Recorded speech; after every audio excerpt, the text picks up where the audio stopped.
Expect clouds, hazy sun, and showers and storms on Wednesday. Good Tuesday night, East Tennessee. David Aldrich, Captain Accurate here from the Captain Accurate Weather Command Center. Well, we hit 82 degrees today. I said we would struggle to get to 86. Boy, did we struggle by the tune of 4 degrees. It was only 82. 88, the normal high, the record high 101 set back in the early 50s, 1952. Now, we did get up to 83 in Oak Ridge, but it was only 79 in Crossville, 81 in La Follette, Moorestown checking in with Newport at 82 degrees, as did Greenville. So many of us in the lower 80s here in the heart of the valley. You take a look at the Ultimate Doppler radar presented by your local Marco's Pizza.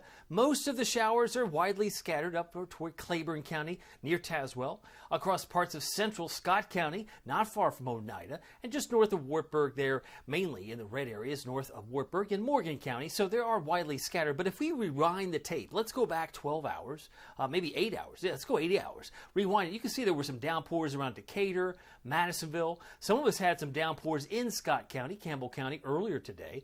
But if we rewind that tape again, it just had a hard time getting past Knox County. Some of it did maybe very lightly moved across parts of Sevier County, but most of it's been north and west through the evening hours. By the way, if you're hungry for a late night snack, check out marcos.com. Hardin Valley, Farragut, Maryville, they have locations there under new ownership, new leadership, and better than ever, they're located in Fountain City, in Halls, in Oak Ridge, and they have a location in Middlebrook Pike and Ebenezer Road. Check out their large pepperoni Magnifico, yes, under $10 for a limited time, and their new Pozzoli, delicious, a great lunch item, I might add, for less than $6 for a limited time. The pepperoni and sausage on the top there is my favorite. Now you can see there are more opportunities for rain coming up from the south and west. Not all of it will arrive tonight. Some of it will arrive tomorrow. But again, it's not a bad idea to keep the umbrella in the car. This pattern is not likely to change over the next couple of days. But if you're keeping score, we picked up 1/100th. That's 0.01 inches of rain today. So that brought us up to 3.26. We're just about under 2 inches below average. And we still have a couple more days to go because today's the 23rd. So we have a little more than a week. We'll keep an eye on that. But again, 5.25 does make July the wettest month of the year on average. So the green areas are the normals. So why be normal? We're below normal, but back in May, we were exceedingly above normal. It does ebb and flow like the weather pendulum. Tracking the clouds, we have plenty of those tonight, but even the thin spots could give way to some patches of fog in the morning. Be prepared for that. Most of what you see coming up from the south and west, kind of like a moisture pipeline, just bringing in a warm conveyor belt. With all that moisture, we have the potential by tomorrow morning to pick up maybe a tenth, maybe a little bit less than a tenth of an inch of rain by morning. By 7 o'clock, we add a little bit more, and this is some of the latest data coming in suggesting that the light green areas, about a half inch or more, would be centered around La Follette and Wartburg and Crossville by 5 o'clock Thursday. And I point this out because by Friday, the chance of rain is going to diminish a bit. There'll still be a few showers on Friday, but most of the rain will come in tomorrow and Thursday over the next couple of days, and then there's a chance some models still see some rain over the weekend. I think there's probably a better bet on Sunday versus what we get on Saturday. Saturday's rains, to me, look like they're primarily in the Smokies. Headlines, more storms Wednesday and Thursday. We've covered that. A few storms, about a 30% chance on Friday. And I do think there's a chance for some spotty mountain storms if you're doing some camping this weekend. Saturday, some mountain storms may develop. Outside of that, looks pretty quiet to me on Saturday itself. Here's the stall boundary. Think of it like a railroad track. And all the storms tend to fire up along this track. Whether it's north or south of the track, it really depends on the heating of the day and some of the forcing, but it does bring in more rain, as you can see here tomorrow morning. It fills in the gaps. You can see by 12 noon, it's not gone. There's still some green ink blobs over East Tennessee at 12 noon Wednesday.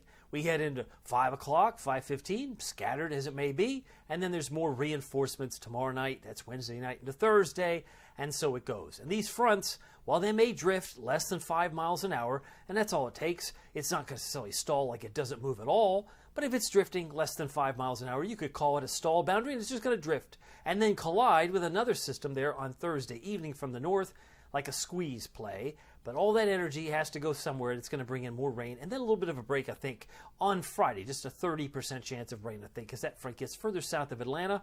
We'll have a little bit of a dry day, I think, on Saturday. Best chance of rain, again, on Saturday will be in western North Carolina or perhaps the Smokies, as it might have been illustrated there. Visibility may be reduced in spots. Tomorrow morning, you can see some white areas from areas in Morgan, Campbell County, Scott County, all the way up to Claiborne, and Hancock County. Around Snedeville might have some patches of fog, as could places like Middlesboro, Kentucky. In Bell County, it could include the Smokies. But again, this is just guidance. It's not exactly gospel, but it gives us a good idea of what may appear first thing tomorrow morning. Let's get you your forecast. For tonight, look for a low around 69 degrees. That's pretty close to average for this time of year. More clouds, showers and storms, and some patches of fog overnight. Wind 0 to 5. Tomorrow, an 80% chance of rain, clouds, hazy sun. We'll be lucky to crack 80.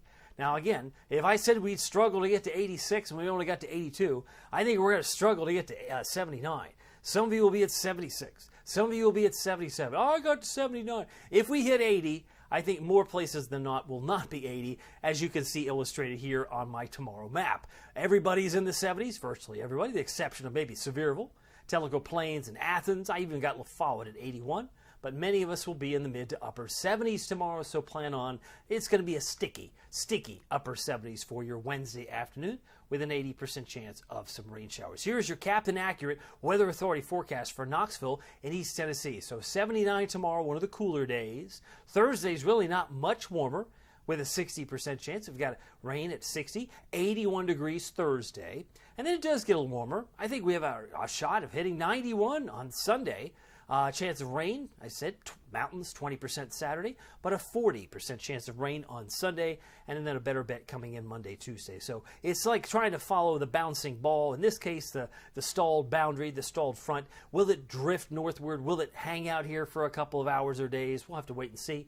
But my expectation now is that probably our driest days, in quotation marks, will come in on Friday and Saturday, and then we'll lock and reload for another round of showers and storms Sunday into Monday of next week. By the way, you can keep track of it all using the Captain Accurate Weather app with Pete Michaels Traffic, the best traffic reporter in East Tennessee. No one's going to argue with that. This man's been around flying around in planes since the 1970s. I mean, my goodness. Keep you and your family safe. Just search Captain Accurate, the App Store, Google Play, and of course, you can always download it on your iPad as well. It works beautifully there on your iPhone, your Android, whichever device you prefer. Well, my name is David Aldridge. Some people call me Captain Accurate. It's not easy being accurate, so we'll see you here next time. Take care.